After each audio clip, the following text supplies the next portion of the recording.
you know, kind of becoming a little bit stale, and that's probably the best way I can call it, is that, you know, their playstyle is stale in the sense of, like, it's very easy to look at it and just kind of go, okay, that's how we deal with it, and this is how we counter it. And kind of draw it back a bit to be like, I did say in the last game that I always favor aggressive sides, and I still do that with the likes of Diabolus.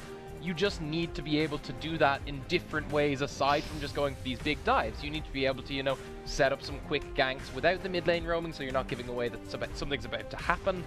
You know, you set up some roams into the jungle as opposed to just going for the lanes, things like that, I think would still give them a few more options while playing as aggressive as they want to. So what about Misfits Academy?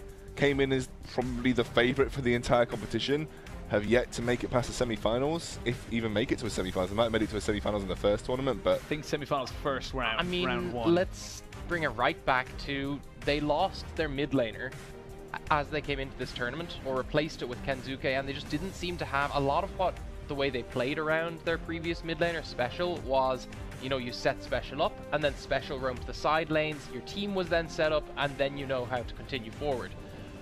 They didn't seem to have that with Kenzuke, and they didn't really seem to have good synergy there between the mid jungle, so the roams were off, they ended up falling behind, and they ended up just never having a swing back in most cases. And speaking of mid laners, they've actually replaced Kenzuke now. Yep.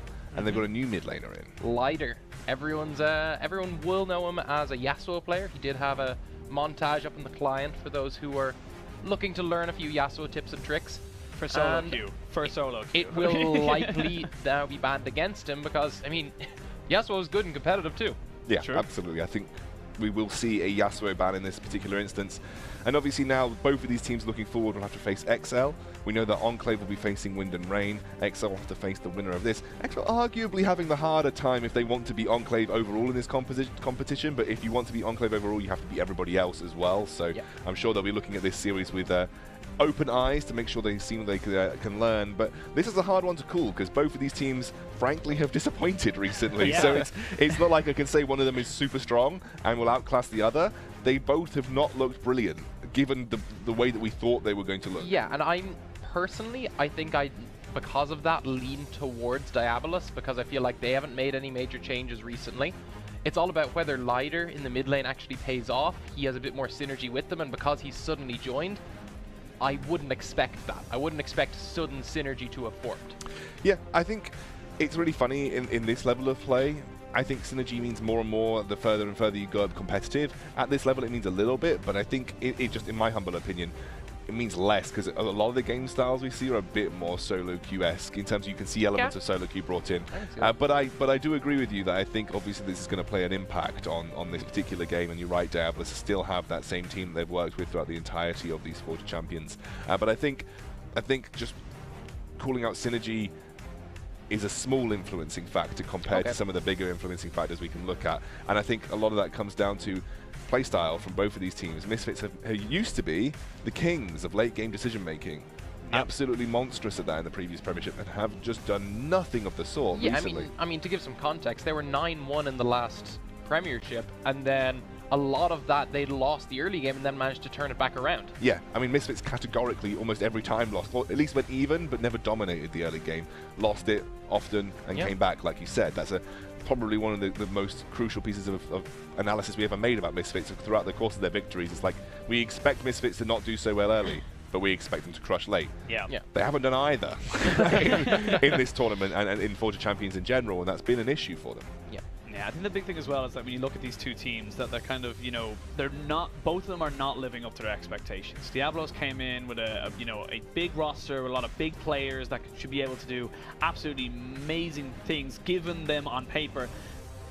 Misfits, you know, kind of similar enough, you know, have a pretty good history to themselves. They should be doing better, and hopefully one of these two teams can start to rise. We're about to go to picks and bans. I do have to quickly make you aware of the survey/questionnaire that we have going here at LVP. It will be linked in Twitch chat. It's also on the Twitter at LVP UK. Go and check out the survey and fill it in, please, if you have time. It's 3 minutes or so. It's a couple of multi-choice answers with some fill-in text boxes at the end. A lot of it is about how you feel the broadcast is, what you'd like to see improved, what your favorite parts, what your least favorite parts. It's like 95% of it is about the casters, so if you just be really nice about those. You know, we'll be checking in later. The caster that you vote the lowest will be thrown into a pit of lions at the end of the Forge of Champions. So be very careful about who you vote orcs. I mean, if you want to see him fight lions, I can watch that. I can No, see him I take on don't a vote lion. orcs. Actually, orcs is my... I actually voted super like on orcs, a bit like Tinder. I super liked orcs. Yeah, so when you pop up, it's just like, whoa. So just like He's Ox's actually- Tinder then. He's actually the most lovable person in the UK scene, I think. Does anyone He's know? a bit of a great. teddy bear. He's like the most lovable. I just love Yeah. him. Just, Aw. just actually Shout out love to him. Ox. Shout But out to- Yeah. we'll bring it back into the actual game as we are going into picks and bans for Diabolos versus Misfits Academy. Diabolos in the blue, as Misfits Academy are on the red. Yasuo banned away, nothing surprised there. Kindred, though, is a little bit of a surprise. ban. It's a big pick for Afflict, and yeah, makes sense to ban it away. And I mean, it leaves NG open to pick things like Sejuani that you might be leaning more towards as Yes. Diabolos, especially if you want to go for dives. Sejuani is one of the better early junglers at that because of her passive. And Talia also taken away, so 2 junglers taken away. Aatrox arguably mid/top laner taken away as well. Aurelia going to be the last ban for the side of Diabolos. As we wait to see now what Misfits want to take away in the last ban of the first banning phase. Wondering whether the Irelia is targeted towards Shikari or Lida. I'm leaning towards thinking it's Lider. I'm leaning towards thinking it's Lida because I've never seen a Irelia ban before against Misfits previously anyway. And let's see, the first Nocturne prioritization, some heavy jungle prioritization here to try and stop NG. And we'll see, I'm guessing that's just going to be Trundle jungle. And that makes sense. Again, it means that if you pick Sejuani into it, you now have a massive tank that Trundle can eat the stats of. Sure. There isn't a huge amount of things to counter Trundle specifically at this point with the amount of bans that have come down. So here, if you're Misfits, I'm thinking that you can get your hands on at least part of your bot lane. You know, I think you go for your support, and potentially you could go for your AD carry if you wanted to. The other option is just try and take your jungler early on because you know that they've already shown theirs. So that's going to be the case with the Graves there, obviously. But I think picking up a part of your bot lane, probably support, because it doesn't give away yeah, too I was much. going to say support might be the better one. You could even go for like Rakan here and then see if you can get Xayah beforehand, but that Yeah. kind of locks you in a bit too much. You could have gone Caitlyn Morgana as well, which is Yeah. pretty much an unbeatable lane here, but it wasn't the choice that Misfits decided to make. Prospero also has specific supports that he likes, so... This is the first time we're seeing a Kali. I like it. That's a risky bisky right there. That's new Akali. What? I think he was going for Biscuit. and I'm Bisky, gonna- risky biscuit. Risky bisky. Risky for a biscuit, but I've I heard can't say. Biscuit for Yeah. a Biscuit. But I can't say risky biscuit. Yeah, true. Risky biscuit doesn't really make sense. Yeah, and that's going to be answered though by the Braum and most likely the Lucian as well. But Akali, most likely in the mid lane. I'm not sure. Really? I think Could it's better very well. top. It could very well be top. I think it's better top as well. It has poor matchups in the mid lane. Mm. It does have some poor matchups in the mid lane, whereas top lane it's like an anti-melee destroyer. Like Yeah. it destroys most melee matchups. We'll see. there's a lot that this comp kind of hides then in that regard. Yes. They can still flex that. It's very flexible, like we said, and And the Varus is also still very flexible. that's a Chrisberg pick. Yeah. If I'm Ezreal and Varus, that's Chrisberg in a nutshell. Yeah. I mean, and that's fine. And now that we've moved back towards lethality of Varus, I expect that to do a lot of quick damage. Yeah. I like the Misfits have a lot of kind of early to mid game damage coming in. And that means that it also counters Diabolos' favorite style, which is go for the early and then snowball from there. Wondering whether that will be Lida taking it mid because of the Ryze ban that's come through here. Ryze is one of the matchups that seems to do well into Akali. Mm. Not that I know too much about it because Akali's been about a week. Yeah, I was going to say, like, you know, those many I mean, hundreds of games you've Yeah, flooded into I'm looking Akali. forward to also seeing what kind of build they go. I was talking about this yesterday. It was Yes. kind of, you have AP bruiser builds, you have AD bruiser builds, you have full AP, but that one's generally less favored due to how risky it is. And see now the amount of mid lane bans coming in, they could also just first lock a mid laner here, but that then gives away where That you're it's putting Akali everyone. top, yeah. I mean, you'd probably just take your support here, Yeah, because it that's the keeps the draft open. And if you're playing your support, I mean, you've seen the Morgana ban. What else can Prosper? Tam Kench, I think. Kench, It's I think, okay, would be yeah. decent, It's yeah. bad into Braum though. That's the only problem. Tam It's Kench not is- amazing, but Varus kind of dictates Alistair that lane. is okay. Alistair's Alistair's good. It's a alright. Braum, and you know we know Prosper plays it. But Kinda wait Prosper's and a big see. Tam Kench player. That's the only thing Yeah. you see. I think Alice is better though. That Yeah. Tam Kench is going to be the pickup. Like you predicted, it's almost like you know It's these just players. Prosper, mate. It's just Prosper. Like, if he gets the chance to play Tam Kench, he plays Tam Kench. But in fairness, Varus is also really good at controlling the waves, so Yeah. generally the biggest weakness of Tam Kench is that he can't do that. You Varus has then got a good can shove. play further up into that. We'll But see how they but play. if you go into a straight 2v2 scenario, I mean, Tam Kench is awful against Braum. We'll see how it ends up playing out, though. So I like the Gnar pick because I was gonna say I think it's good into Akali. it is. and almost pretty much everything else. Yeah, so it kind of is, you're picking a pick here that's essentially saying if that's Akali top, then we got it covered.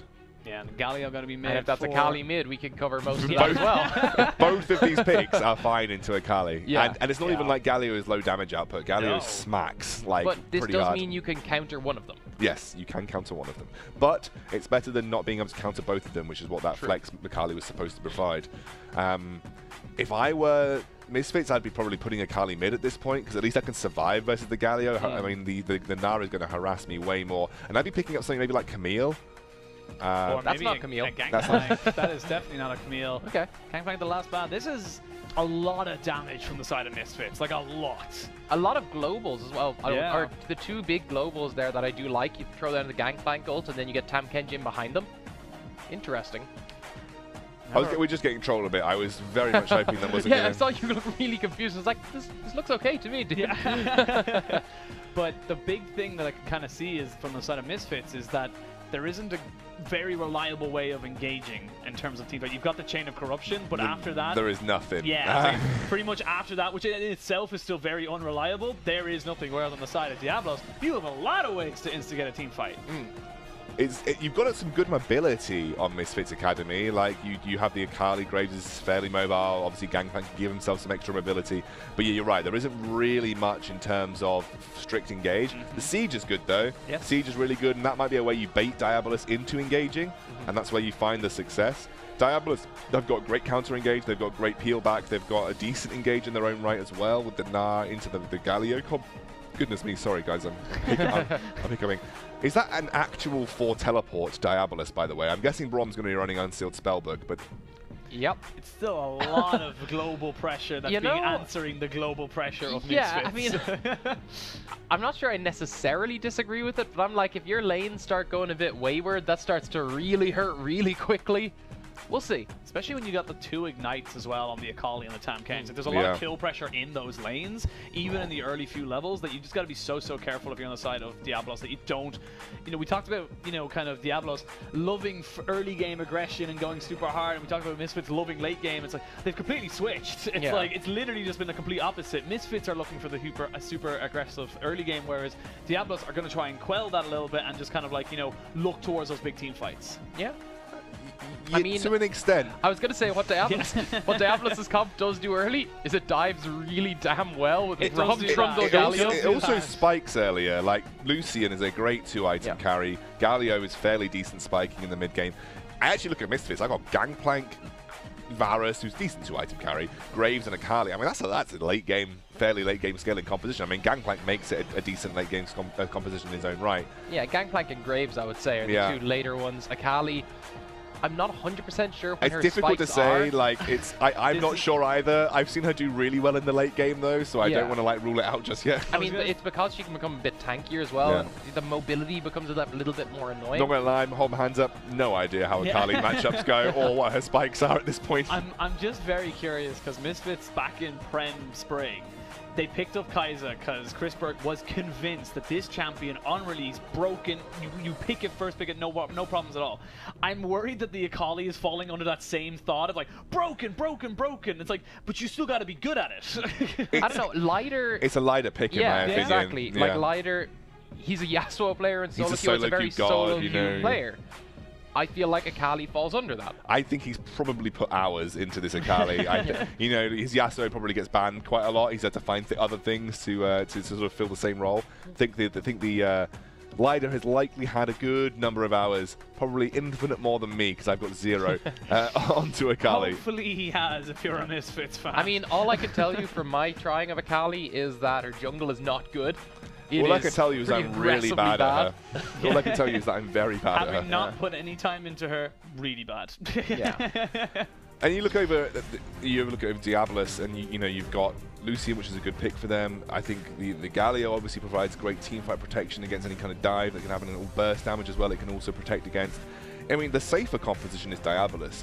If you're just going to put money on a composition that is just safer, it's much more standard. Standard is probably a good word of describing it. That's just apart from the teleports, It's a composition that just we've seen quite a lot of. Yeah. And the Galio Lucian damage is enough in the mid game. Gragas puts out a decent amount of damage as well.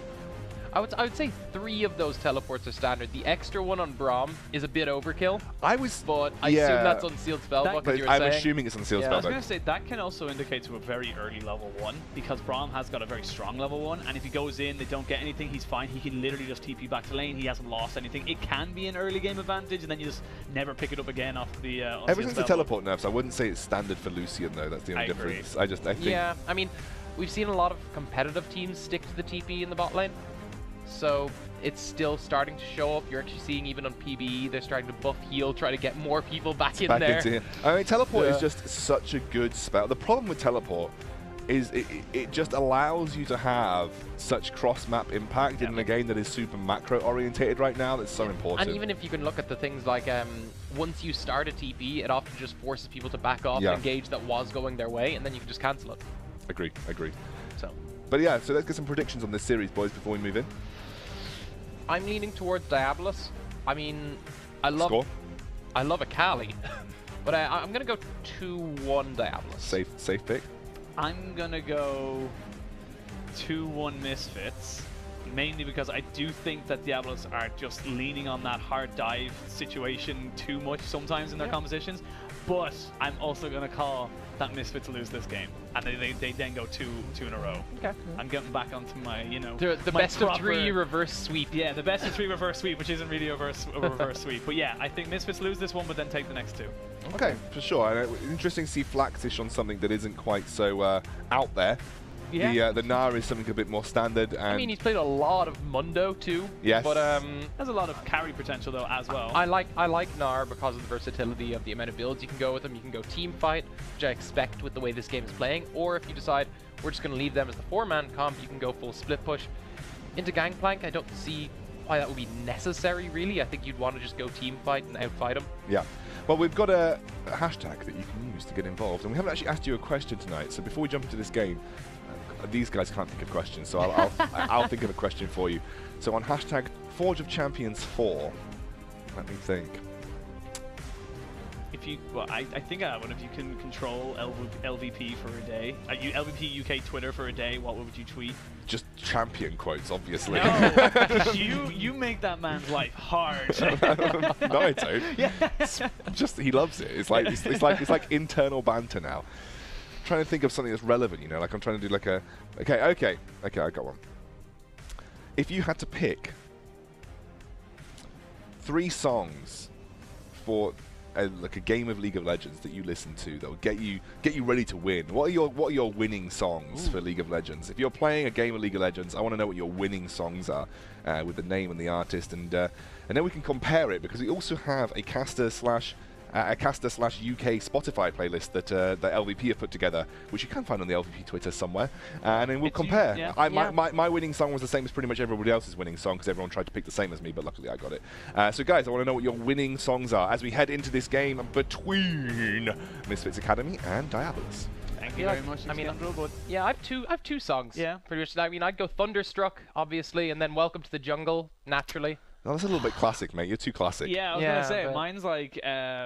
Thunderstruck's so good, I can't think of the name. It's made by Razor Sharp by Pegboard Nerds. Yes. And it's such a good song for hyping you up. And my newest one, actually, is the new Imagine the Dragons song, Natural. Okay. It's a great song. It's just real pumpy. It's good. I like it.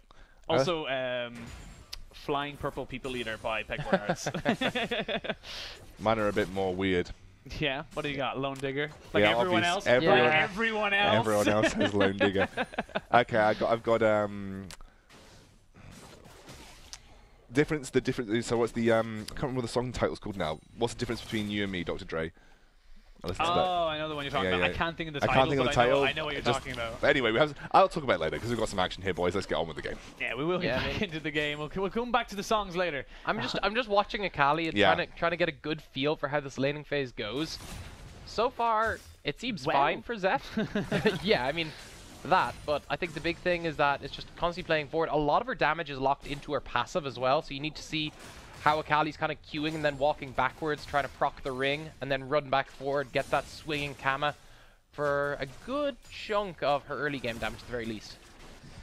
We said we're very curious to see how this one goes. Level 3's hit by both mid laner, but a taunt does land, not quite under tower. Yeah, that was spicy right there. That was very, very close, but he does get the heroic charge as well, so leader does need to be a little bit careful, but mana running low for Zeph right now. That's the one worry. Once he loses those Wind of War kind of, you know, taunt trades, it's going to be very difficult for him. Which is why you have Diabolus sitting on the side here. Anthrax with them as well. Oh, so many people just jumping in, but it's so mobile. Oh! So many ways of getting away, and now do not go in there. Why are you going in there, my friend? He does eventually try and back away. These red buffs both pocking, and there's just a little bit more speed. Afflict going to be forced to flash away.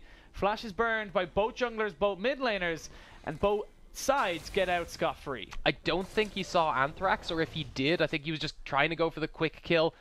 Not realizing that he just doesn't have the damage yet to take out a Galio like that. And TP from the Galio going to bring Zeph back into this mid lane, make sure that the Akali does not get a free wave of CS. And also he does not lose a free wave, as we see Cookie now as the Anthrax has been left alone. And Kieran, ex-scoundrel, goodbye. Thank you for joining us. Picture in picture, boys. We will see picture in picture. But let's have a look at this replay. And it got very, very close.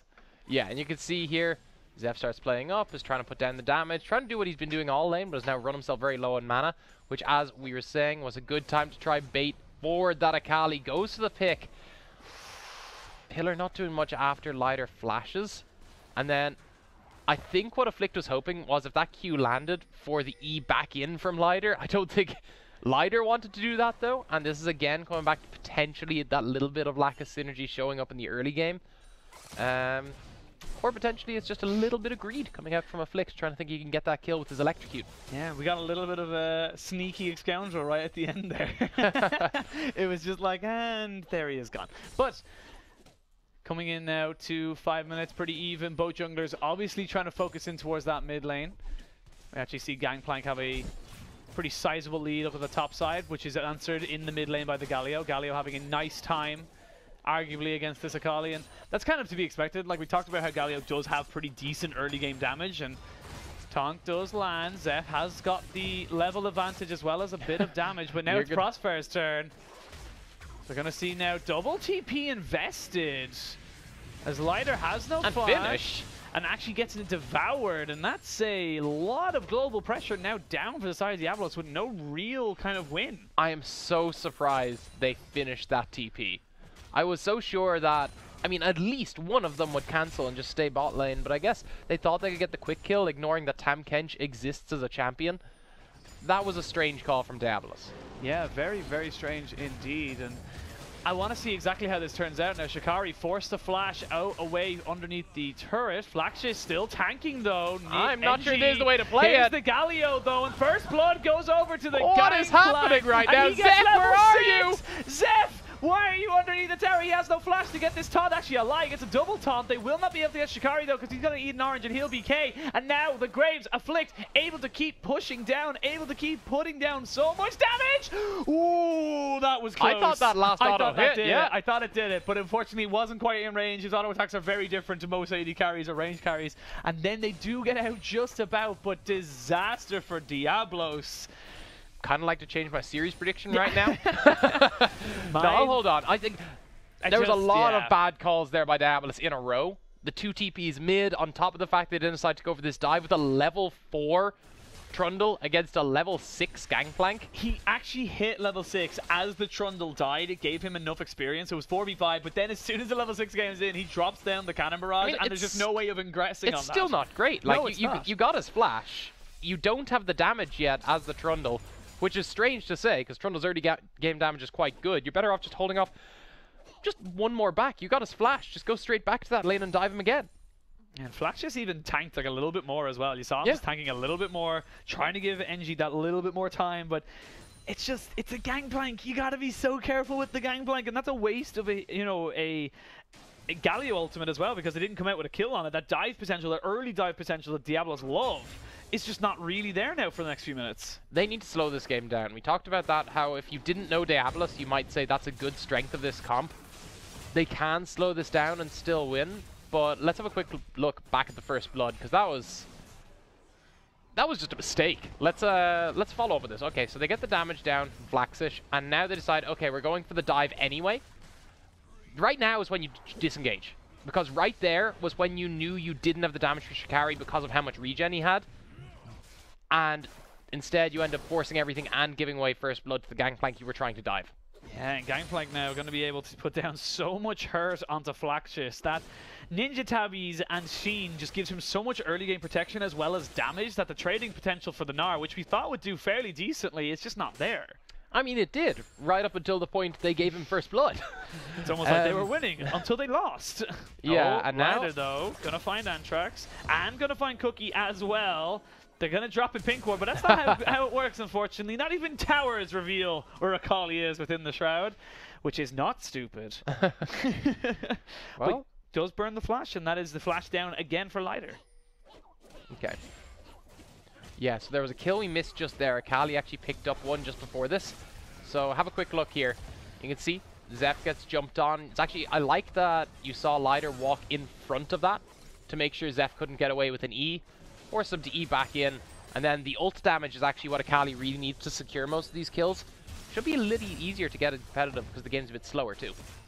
Yeah, and definitely not the start you wanted if you were the side of Diabolos. You wanted to try and get your dives off, you wanted to try and, you know, rotate a little bit faster, but first rotation, first dive didn't quite work out. Now you've got a kill on that Akali, you've got a kill on the Gangplank, probably the two people you just did not want it on, as we go into darkness. Nocturne not quite in this game. He was banned, but he gets his revenge.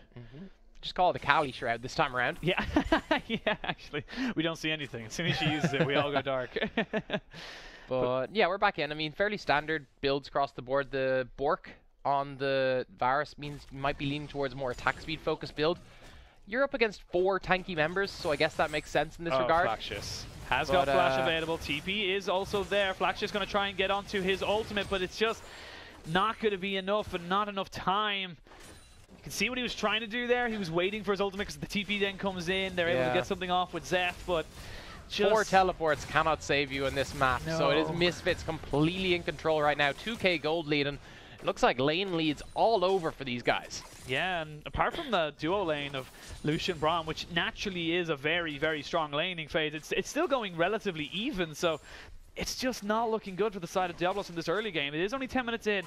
Zeph, though, he's just not enjoying this champion whatsoever. If Misfits do win with this, I imagine them they ban next game. One of the things I'd like to note there is that you can actually see Lighter's able to outrun the Galio taunt as it's jumping up because you get extra move speed towards the edge of the ring after you hit a spell. Trying to use that just to dodge around Zeph right here, who's, yeah, as you said, just having a little bit of trouble with it right now. And Rift Herald actually going to be spawned up top side as they're going to try and take this first turret before the Gangplank has potential to, but that just means they're going to dive for this this Gnar again. Here is the ultimate there from the Lucian, does get a full culling. They get the first turret, nice use of the Rift Herald, 3-man top, does force the bot lane of Misfits away. Yeah, and it actually does slow down the gold lead that Misfits had been accruing over those past 3 kills. See now if they can actually try continue this pressure, try move around again as a unit, which was their strength, and it still is the strength of their comp. See what they can do now. Flaxish is about to go Mega. Yeah, about to go Mega. Has got the ultimate available, but with Grasp the Undying on Shikari, and plenty of corrupting pots ticking over, he is not going to be too worried whatsoever. Lighter needs to be so careful. That's so much damage, and he gets ignited straight away. They go back in on top of him. There's the cannon barrage as he just about gets away with it. There's a good subjugate, but Zeph is now very much in trouble. They have not got the ultimate from Graves, but they do have a flash, and that will be enough. Tam Kench trying to go in on the backside of that, does have to walk away, but that's going to be mid lane priority. And I also would like to know I do know what happened. Where the Akali went. So what happened was it was during her second ultimate dash, and this is an old thing we've seen in League, where if during a dash you get interrupted, sometimes you go way higher into the air for some reason. Happens a lot with Galio. Like when he knocks in this into case, someone, it happens with Galio, but it's actually it used to happen a lot with Jarvan, but now we just don't see as much Jarvan.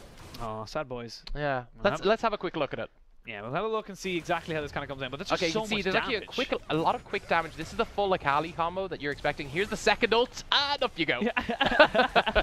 I was just about to say, we saw Gragas do it. It did actually save NG and Zeph though. Yeah, delays for a little coming bit. down a little bit. They did have to force the flash out of the Graves, Afflict forcing the flash to get that kill. Does mean, however, we are 0-4. Mountain Drake picked up, another Mountain Drake on the cards for Misfits as they find themselves in a near 3,000 gold lead at the 12-13 minute mark. Yeah, and Misfits now looking quite strong to continue looking forward here, set up the sieges. This is something we talked about, was the strength of their comp. The siege probably would have been slightly stronger had they not gone for attack speed Varus, but what this does do is, as I was just saying previously, allows them a bit more damage once they catch out some of the tankier members. See exactly how it transitions. Diablo still have very much big win conditions that they can execute on, even if this game goes a little bit away from them. You would not count out their late game, but at the same time, Misfits 1 is a little scary, especially when they get an early lead. Yeah, and I mean, I've always favored early aggression. I prefer it when they actually know what they're doing with it. And Diabolus just have not looked like they know what they're doing, and Misfits, in comparison, have looked very good. Yeah, and that's going to be a clean and easy kill. Zeph with no flash, no way of getting out, no one around him. That's going to be mid lane turn pressured up. As we see bot lane now, the one being pressured. Culling is not going to land. It's just about to get away with it. But that is the mid lane turret falling. That is 2-1. Going to be traded back very quickly. But mid lane is such a priority for both these sides because it just opens the map up to so many potential dives. But they actually might lose it to tier 2. Yep, they're actually going to continue pushing for the tier 2. You, of course, have a lot of damage here with Graves. And, of course, attack speed Varus. Just a good bit of just consistent poke, taking that down for the tier 2. Wow, and the fact that the difference in the play there is that the mid laner for Diabolus goes down, they get 2 turrets. The mid laner for Misfits does not, which means they cannot push in further. They're a little bit behind on that play. Afflict just going to be able to pick up a red buff and walk away. No real threat there from a Braum or a Trundle if they don't hit their CCs. And this is what I want to talk about. This is the one power spike we can be sure that Akali does have. That Hextech Gunblade is a huge jump in damage with that active. And even just the passive. I mean, the healing you get. Able to take favorable trades, heal up a little bit, come back into it. Not that she wasn't beforehand. Exactly, that's the point. It's even more favorable. But Vision now the game of the game for both these sides. They want to try and control the rivers. They know that mid lane's taken down. They need to make sure that they're not getting flanked by either a Tahm Kench ultimate or by this very scary Akali. See how it plays out now. Misfits can group up, and even though Diabolus would have had the stronger team fight, Misfits just have the damage outright to beat them here, and they've actually gone for lethality Graves as well, so moving away from your standard Graves and your standard Varus to swap who gets the lethality. But let's have a look at the replay here. So this is right back when Zeph walks up and actually gets caught here. Zeph takes a lot of damage from the quick attack speed, and then the ult landing was so important. You see just the percentage HP that attack speed Varus has. Super handy for taking someone out like that. Especially, I feel like that was just Zeph not really respecting the amount of burst damage that could come down from a Varus and a Graves. Like, fair enough, you might not have seen the Graves, but you still need to respect that chain of corruption, because if you get locked up and the collie just happens to pop out, you're dead anyway. So I feel like that was definitely Zeph not really feeling super respectful of the damage that could potentially come out, but blue buff is going to be secured for the Galio. Very good little thing to have on him. Extra cooldown reduction, gives him extra bit of mana. It's a little victory, but at the end of the day, it's still a victory for the side of Diablo. So they need to maintain control of their jungle. Yeah. See now, it is Chrisberg. Not going to be caught out because Crossfair is Tahm Kench, but now there's going to be more damage coming through. More damage coming through, but they have to use the Galio ultimate defensively, mainly because there's just too much turnaround. You talked about this a little bit. It's the turnaround from the side of Misfits. It's just so strong, and not having that tier 2 in the mid lane, it just means that you have to back away almost completely. Yep. I mean, you're a team that is supposed to have good map control with your 4 TPs. That starts to go away when you've lost control over a good portion of your jungle, and no one seems to really be able to deal with the Akali in a one-on-one. Yeah, everyone. It's the goal right now. Look how far back Galio is sitting right now. He can't even contest to this tower. He has to just sit there in the lane, wait for it to go down, and hope and pray that the Akali walks away. Yep. On top of that, you've now picked up a second Mountain Drake, so those towers are going to go down pretty damn quick. Yeah, if there's a third one, then Diablos are in a lot of trouble. Anthrax going to try and clear out as much vision as he can, and this is looking so good for Misfits right now. And Diablos, and we've talked about when Diabolus' dives get countered, yeah, they have no idea what to do. Their defensive play has never been their strong suit. I was just about to say, it's like, and I don't know if this is a player orientated or if it's coaches or whatever way it kind of worked for the side of Diabolos, and it's such a glaring weakness that has been prevalent for so long now that you're going into playoffs, which honestly, looking at this kind of a display where your kind of your dives are just not working, you need to mix it up. You need to change something. Otherwise, every team in the entire playoff bracket is going to look at you as if like you're fish in a barrel. See now, I mean, like, I'm not 100% sure where they want to go with this because they don't have much of a front line anymore because Akali's able to jump in and out with you. Varus is also starting to pump out damage. Even Gangplank, to a point, is having a pretty good time. I don't fully agree with the way the builds are... No, the way the builds are going right now between Graves and Gangplank. I feel like as the Gangplank, you can just continue to go the tankier one and take people on. But we are having some technical difficulties, so you're just going to come see us for a little bit. Can still hear them as we come back to us, but we'll try and do this by, like, you know, sound alone, so we can hear a trinket going on. There's trinkets. I can see it. I can hear trinkets. It's got the Graves popping down you the hear smoke screen? Yeah, that's got to be a smoke screen. You know, this is how you can tell a good caster from a bad caster. Do you ever get those pub quizzes with League of Legends, and they always ask for, like, they put you like a team fight, and you have to just tell what's happening or what champions are in it? Never had that. They're great. Oh, they're fantastic. We actually won one as a team. I have a question, actually. Yeah. What time was the top lane dive in that game? It was level 4 Trundle, so I'm going to level guess. 5, level 6, so probably maybe like 8 minutes. 8 minutes-ish. 6 to 8 minutes, yeah, I'd 6 say. to 8 minutes, somewhere around there. But welcome back, ladies and gentlemen, to the beautiful desk that is myself, Celtic Tiger, and Excoundrel. I think Excoundrel, who writes things. It looks like we're back in game. So thanks for that, guys. You've been really helpful. Yep. Bye. Thank you very much. And Gangplank's dead. We just missed, but that's fine. That's fine. One kill over is not going to really deter the Misfits as they are now pushing into those tier 2s. It's actually 2 people went bot, so this means that it's opened up this top tower. Yeah, 2 people going bot even, being the jungler and the top laner. It's not really, or the solo laner on top side is not really going to dissuade this 4-man Misfits group from ganging up on top of lane. Shikari didn't even blow summoners. He knew he was dead. And one of the things I was going to say is that you can go for this kind of AP bruiser build for Akali because you don't really build the tanky portion of it until 4 items in. This game's probably not going to go that far, so you're picking up the standard Morellonomicon, which is, I believe, either full AP or the AP bruiser build goes this same start. Oblivion Orb picked up, and Lighter trying to turn his you know, enemies into dust right now. It's so difficult, and even with this, you know, kind of build coming out, we're actually not seeing a huge amount of magic resistance. Actually, apart from that, you know, near enough to a Locket of Iron Solari, it's not really going to have much magic resistance at all from the side of Diabolos. Yeah, and it's weird because normally you see the Trundle go for the Zeeks. Yep. So I think that started there, and then they realized they need to start surviving fights soon, and here's going to be their fight, and it's not going to go well. 3 ultimates used. Gnar on the backside. They do get a taunt off, but it's only onto the Tam Kench. Crossfire will fall. They have got Flaxius gaining that Gnar bar. But he backs away. They're going to have to force the heal off of Chrisberg. He has not got flash. Flaxix does get in, gets a nice knockback, gets a nice stun. Zeph picks that one up. That could be Baron. They've got a lot of damage. That was a surprisingly good fight from them. I wasn't sure where they were going with it. They managed to get the flashes in towards the back line, though. They managed to make sure they were locked up for long enough. They take out Tam Kench and then able to still chase down Chrisberg after he flashed over the wall and used his heal.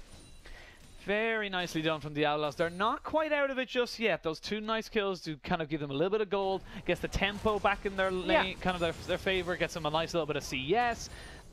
Small victories is how they need to go with They're this. 5k behind still. Yes. Let's not remove that from them. But I think what Misfits have to do is realize that, okay, I mean, they are tanks and we are ahead, but we still have to respect them as they come forward here. And I think that was actually a red buff steal with the ult. Cookie got it. Yeah. Cookie got it right at the last second. Smite was not available to afflict, so he did not use it. And nice little steal. I like that. Just immediately after taking Raptors, it was like, boom. Yeah. Pew, pew, give me that. That's mine.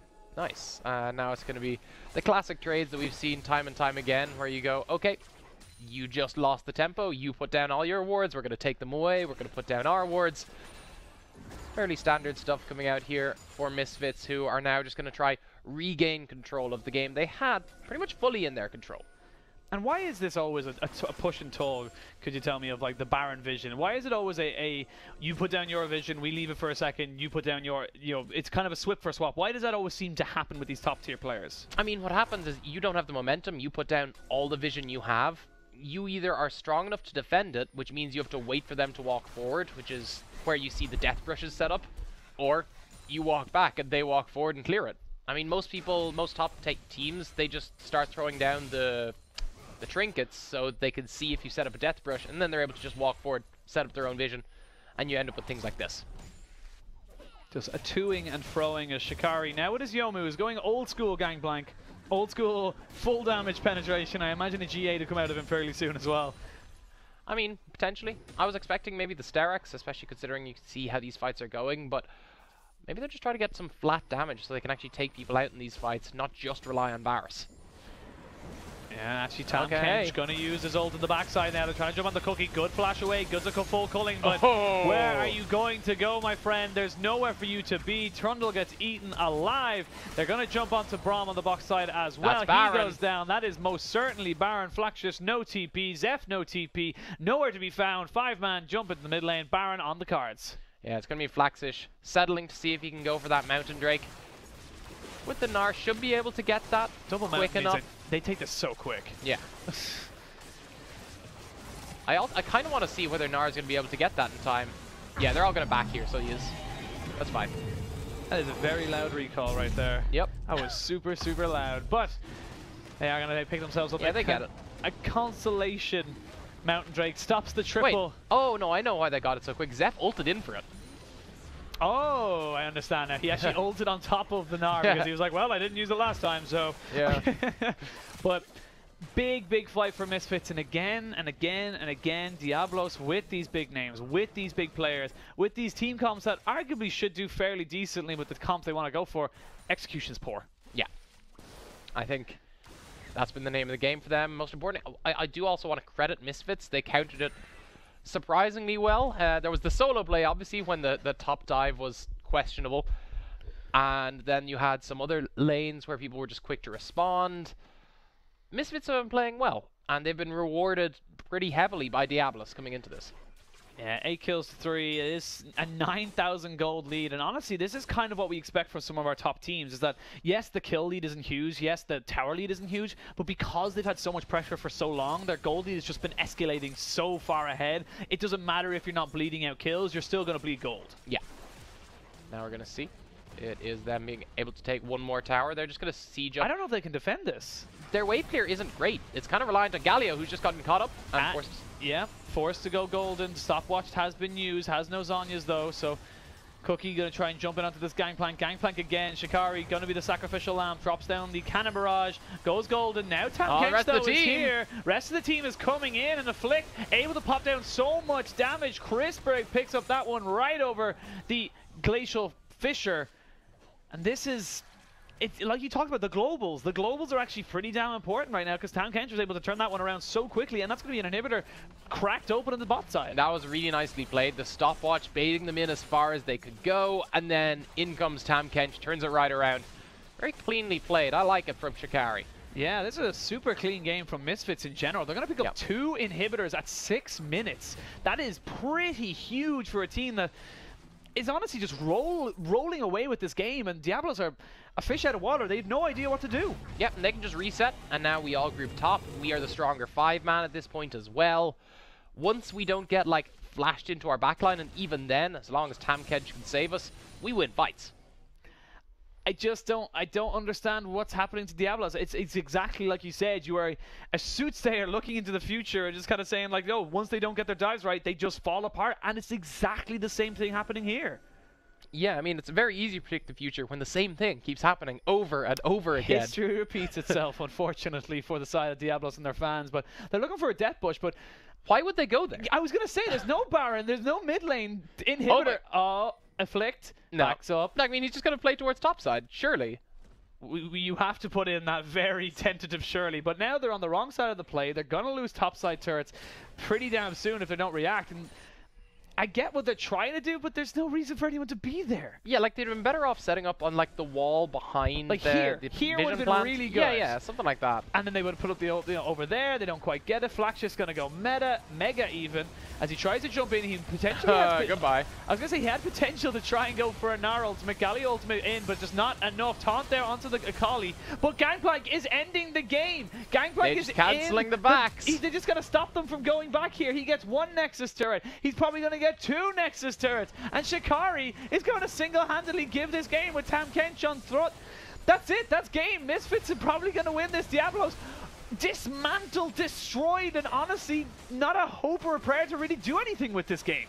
Yep, and that is a 27.5-minute game right there. That was Misfits in control of the game for the whole time. Diabolos tried to make their early move. They failed it because they went way over aggressive in a bad situation, and then their whole game fell apart because they threw 2 people top, so it was countered by sending more people bot. Diabolos diving top lane. Yeah. Name a more iconic duo. In the meantime, it was literally the jungler from Misfits was sent bot, so they got 2 sides of the map going in favor of them. So, that was a bit of a stomp. I mean, I'll sort of clear this up. I was talking to Ferndog during the game, and he was like, Misfits have just brought in Zen, who was their old coach. Oh, okay. That makes so much more sense to me. That makes so much sense. Good man, Zen. They just brought in Zen as their new coach, so their old coach. He had some issues with them previously. He's come back. He looks like he's prepared them, and they look cleaner overall. I mean, that's the Misfits we knew from the previous Premiership. Yes. That was just an utter dominate. That was a schooling. Straight up, that was a schooling. It was like, Diabolos, your strategy doesn't work, and here's why. On the flip side, Diabolos just parted ways with their coaching staff. Okay. Yeah. No. So there was 2 coaching stories here that let's look at the top side of the map during that play, and let's just say maybe that's a lack of coaching. That's an I'm a solo player, I get solo kills. Yeah, I agree. So let's have a look at the damage, guys. It'll come up on your screen. I was pointing towards our screen. Yeah. What do we make of this? Gangplank. Galio did the most damage. That is not good. You do not want that to be happening. On the other side, actually pretty good damage graph all around. It's a pretty well-rounded one. Look how close Akali and Varus were. I was going to say, I'd say that's an 8 damage difference. I was gonna say, Chris Berg's just like, yes, I did it. I beat the Akali assassin. But honestly, this is of no surprise. Like, yes, obviously Tam Kench didn't do much damage, but everyone is at 10,000 damage on the side of Misfits, like there or thereabouts. And what I'd like to note is that both of the people with the highest damage in a 27-minute game went lethality. That's to be expected. You're a snowballing team with lethality, you'll do more damage. Right, so that was fairly dominant, to be honest. I think it was from that top lane snowball that really let Shikari get back on the map, and it was the play happening bot lane at the same time, giving them full map control. Winning 2 fights at once is never gonna be good for your early game. Diabolos need to switch things up here then.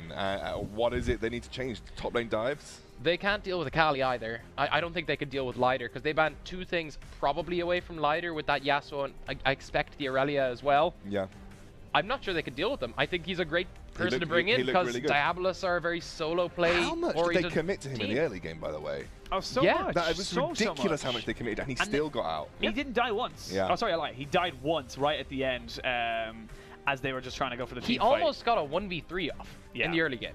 It's a very scary game to look at from a Diabolos point of view, because there is few or no positives that you can kind of go, okay, we did this well, we just mis-executed. It's like, yes, there are some small things, but they're so just covered in this massive Misfits domination that I would be afraid as a Diabolos fan. And I could definitely see where the coaching came in terms of the vision control. Misfits, when they came in and swept in their vision, it was taken out once, and then they just had enough to back. Okay, they'd taken it, reset, got full vision, then put it deeper again, so it couldn't be countered. So anyway, I mean, that's a Misfits that's reinvigorated. I mean, XL probably looking at this thinking, goodness me, I mean, Misfits looking like the team that we ended up losing to previously. I think all the teams got to be looking at this and kind of going like, oh, Misfits are back. Like, this is the Misfits we remember. This is the Misfits we were all scared of. And this is the Misfits that we kind of look up to in terms of expectations. And they're going to be a mid-seed team going into the, well, really we expect a mid-seed team going into the top 8. I think they can nick 3rd. They can potentially if they win the tournament. Yes, take that off Diabolos, which is currently 3rd right now. This is definitely going to have to be Diabolus bouncing back, though. I mean, they did look a little bit lost in terms of macro. They definitely didn't seem to have an idea about how they wanted to execute. They randomly committed 3 members to an Akali in the mid lane, level 2 or something stupid like that. Yeah. It was definitely a bit all over the place from Diabolus. It was like there was desperation. Oh, we have to make a play, and they hadn't even hit level 6 yet. Yeah, absolutely. We'll see what happens in the next game. We're going to go to a short break. When we're back, it'll be the second game of the series.